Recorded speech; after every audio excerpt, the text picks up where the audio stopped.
Walnut Creek has always had a very vibrant arts community.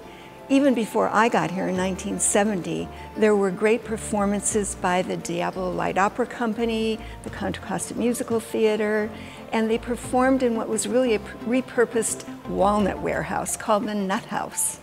So as they got more professional and their audiences grew, there was a feeling in the community that we needed to do something more than the Nut House.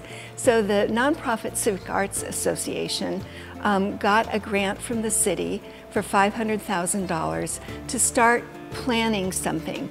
At that point in the 1980s, the Regional Center for the Art Group, which was a nonprofit organization that did the fundraising campaign kicked off with a $423,000 grant from Dean Lesher and his wife Margaret.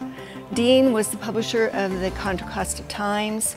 So with his seed money, the fundraising group got significant amounts of funds. We sold names on seats, we sold the box seats, we did a lot of fundraising efforts, and the end result of that was $6.5 million in private funding.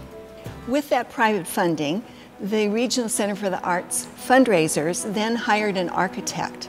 It was a very difficult site because we had to pack a lot of things into the site.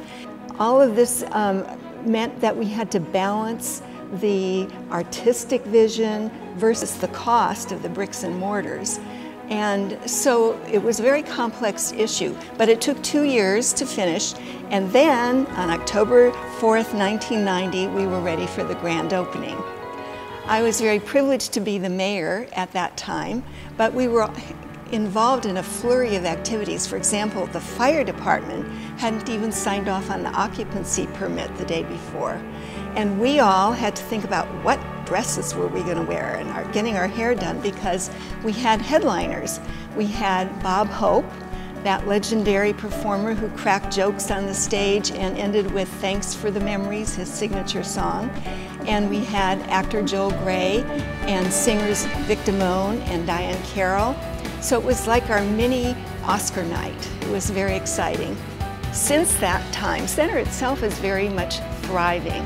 We have our own speaker series, we have our resident California Symphony, we have our resident center rep.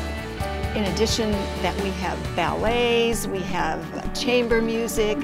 We have so many demands on the center that there aren't enough to fit all the nights in that people would like. The City Council had made a goal of Alive after 5. We didn't want this town to shut down. And I think because of the center and all of the things that have come from the center, we've truly achieved that goal. So I'm very proud to have been part of that wonderful moment in Walnut Creek's history.